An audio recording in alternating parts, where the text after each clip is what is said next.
Hello नमस्कार जी। आप लोग कैसे हैं? उम्मीद करते हैं दोस्तों बहुत अच्छे होंगे और मैं भी ठीक हूँ, मेरा हस्बैंड जी भी ठीक है। सुबह सुबह गुड मॉर्निंग, जोहार, प्रणाम, नमस्ते। और दोस्तों पता है गुनगुन के पापा लेके आ गए हैं 20 लाख के 50 लाख के ऑफर कि बेटा तू पैसा ले ले और मेरे को ये केस को रफा दफा कर मेरी बेटी को शांति से जीने दे। फर्स्ट नंबर तो कहना चाहूंगी, इनका तो इतना लक्षण खराब है, गुनगुन का पापा को इतना लक्षण खराब है कि कभी तो बेटी का पिंडदान करते हैं, कभी बेटी को छोड़ देते हैं कि मेरी बेटी कोई नहीं है, जाओ। अब जब आता है इसको समय तो आ जाते हैं अपना बेटी को सहयोग करने के लिए, मन बढ़ाने के लिए, अपना दामाद को मन बढ़ाने के पहले तो चाटा देते हैं, फिर मन बढ़ाते हैं, अपना बेटी को खुशी देखते हैं, दूसर बच्चा को खुशी नहीं देखते। जैसे राधिका को भी कितना बड़ा जिंदगी खराब हुआ है, सिर्फ गुनगुन की वजह से जिंदगी खराब हुआ है। अपनी बेटी का पढ़ा है। हाँ, और सिर्फ इनको अपना बेटी को पढ़ा है। भाई पैसा लेके रफा दफा करो, मेरी बेटी को चैन से जीने दो, है ना दोस्तों। और इतनी गंदी इनकी सोच है, इतनी गंदी सोच है कि क्या बताऊं। एक पापा को मर के होकर इतना बड़ा जो डिमांड कर रहे हैं, बहुत सच में बहुत गंदी बात है। और राधिका को बुलाई है और ध्रुव को बुलाई है। आपके 20 लाख के रुपया से जो है ध्रुव का जो ये इज्जत आ जाएगा है वापस आ जाएगा 20 लाख का। आपके पास इज्जत नाम की बेटी ने आपकी धज्जी बोलता है ना, तार तार कर दी। आपकी बेटी आपकी इज्जत को तार तार कर दी है। क्या करेगी तार इसकी इज्जत, पापा की इज्जत को? आपको ना आदत ही पड़ गई है, इज्जत ही नहीं है। लेकिन आपको इज्जत नहीं है कि किसी और को भी इज्जत नहीं है क्या? ध्रुव का इज्जत नहीं है, राधिका की इज्जत नहीं है। बार बार इंसान शादी फिर तक करेगा। आप भी तो थोड़ा सोचिए ना, बेटी को दो चमाटा मार नहीं सकते हैं? बेटी को जो मन सर पे चढ़ा के बैठ गए हैं। बेटी को साथ में आसमान पे चढ़ा के बैठाए हुए हैं।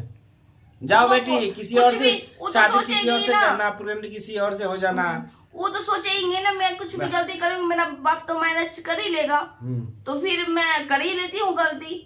आप भी तो अपना बेटी को थोड़ा बहुत तो समझा सकते हैं कि बेटी को समझा के नहीं, बेटी एक बार शादी आप तो ध्रुव तो नहीं रखेगा गुनगुन को 100% है, लेकिन बेटी को आप तो समझा तो सकते थे ना पहले कि नहीं बेटी ये तुम्हारा ध्रुव तुम्हारा पति है, तुम ध्रुव के साथ में रहो। कभी समझाया? मेरी इससे बनता नहीं यार भाई। किसके हस्बैंड वाइफ में थोड़ा बहुत में सब में झगड़ा लड़ाई होता है, ऐसी बात नहीं कि सब में नहीं होता है। आप में नहीं होता होगा, आप में हस्बैंड वाइफ में नहीं होता होगा। आपकी पत्नी तो इतना है कि आपकी तबीयत खराब हो जाती है। अब इतना आपकी पत्नी तो घर पे नहीं रहती, मन इतना बड़ा है उनका। आपकी पत्नी भी आपसे न समझ रही है, आपकी जो वाइफ है आपकी पत्नी भी नहीं समझ रही है। हमेशा मायके होकर के रहती है। आपके घर में कोई ना गई तो समर भाई के मम्मी जी आपके घर पे खाना पीना बना रही थी, वो काम वाली बाई बन गई थी। आपकी जो वाइफ है वो खुद भी संभाल, तो बच्चा कहाँ से संभाल पाइएगा? गलती जो जिसका भी हो, गलती एक्सेप्ट करिए। आपकी बेटी का गलती है, आप एक्सेप्ट करिए इस बात को। ये बोलते हैं कि सबके परेशान हो रहा है। परेशान ना सब किया नहीं, सिर्फ आपका ही बेटी सबको परेशान करती है, सबको। गुनगुन बोले मेरी जिंदगी बर्बाद हो गया है, कोई मुझे जीने नहीं दे रहा है इस लाइफ को सही। अरे अपनी जिंदगी तो खुद बर्बाद की हो, अपना परेशानी खुद उठाई हो। कल समर भाई भी बोले मेरे को जिंदगी बर्बाद की, मेरे को जीने कोई नहीं दे रहा है। आपने किसी को जीने दे रहे हो, आप ही सबको नहीं दे रहे हो जीने के लिए। आप तो जी रहे हो, पेट में बच्चा किए हो, एंजॉय कर रहे हो, दोनों संग में रह रहे हो, एंजॉय तो कर ही रहे हो। क्या नहीं जीने दे रहा आदमी? जी तो रहे हो। जो पत्नी है, जो पति है, न पति का सुख मिला न पत्नी का सुख मिला दोनों को। जो नहीं है, गलती करोगे ना उसको सब कुछ मिला, परेशान होगा। तुम पति नहीं था उसका तो पति का सुख मिलेगा। गुनगुन पत्नी नहीं थी तुम्हारे तो उसको पत्नी का सुख मिला। राधिका थी, ध्रुव था तो इस लोगों को कुछ मिला, बाबा जी का ठुल्लू मिला। क्या मिला? सिर्फ नाम का शादी हुआ, इज्जत को तार तार किया गया, इज्जत गया घर से। नहीं, गुनगुन के पापा को लगता है नहीं सब छोटी बात है, इनके लिए छोटी बात है, हम लोग के लिए यार बहुत बड़ी बात है, बहुत बड़ी बात। समझ गए? आपने अगर समझाना होगा ना अंकल जी, हाथ जोड़ के विनती है, आपको तो खुद ही दिमाग नहीं है, आप अपनी बेटी को समझाओ। आप बेटी को समझाइए, ठीक है ना।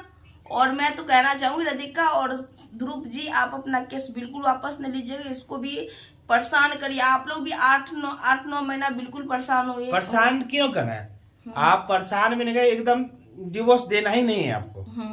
डिवोर्स दीजिए नहीं, और ध्रुव को डिवोर्स ले लो। अगर डिवोर्स नहीं देती तो तुम भी डिवोर्स मत दो।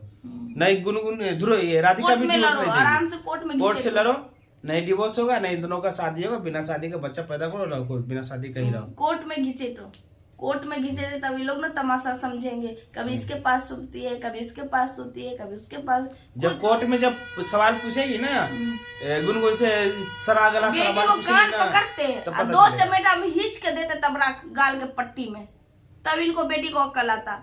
नहीं तो मन में भरा कर रखते हैं। आदमी कहता है शादीशुदा एक ही सोता है बेटा, है ना। अगर बाई चांस कोनो मजबूरी हो जाता है लड़की के साथ, अगर कुछ मजबूरी, तब आदमी दूसरा चांस लेता है ना। हाँ। अन्याय हो जाता है, लेकिन बार बार शादीशुदा नहीं होती। आपकी बेटी कितना शादी करेगी, ये लगा के 3 वो शादी हो जाएगा। अब चौथा करेगी। बहुत आदमी कमेंट में लिख रहा है कि आप गुनगुन चौथा शादी कर लेगी। तो आपका थोड़ा, आप ही का बेटी मजाक बन रही है सोशल मीडिया पर आके, ठीक है ना। कोई अच्छा मैसेज नहीं दे रही है। कोई लड़की जो सियानी लड़की होगी ना, कोई जवान होगी, चाहे घर की बहू बेटी होगी, तो आपकी बेटी कोई अच्छा सिखा नहीं रही है सोशल मीडिया पे। और पापा हमको ना सब परेशान कर रहा है। बाप रे, के दुलारू बच्ची, चुसनी का बच्ची, दूध पीने बच्ची है ना। जैसे हम लोग थोड़ी माँ बाप का बच्चा है ना। तो दोस्तों यही पे वीडियो के एंड करना चाहूंगी, और वीडियो अच्छा लगा तो एक लाइक कर दीजिएगा, चैनल पर नए सब्सक्राइब कर लीजिएगा, बेल घंटी जरूर दबा लीजिएगा दोस्तों। और गुनगुन को पापा लेकर आए थे 50 लाख का ऑफर भाई, 1-2 लाख रुपए इधर बढ़ाई दो भाई, तब है कि नहीं।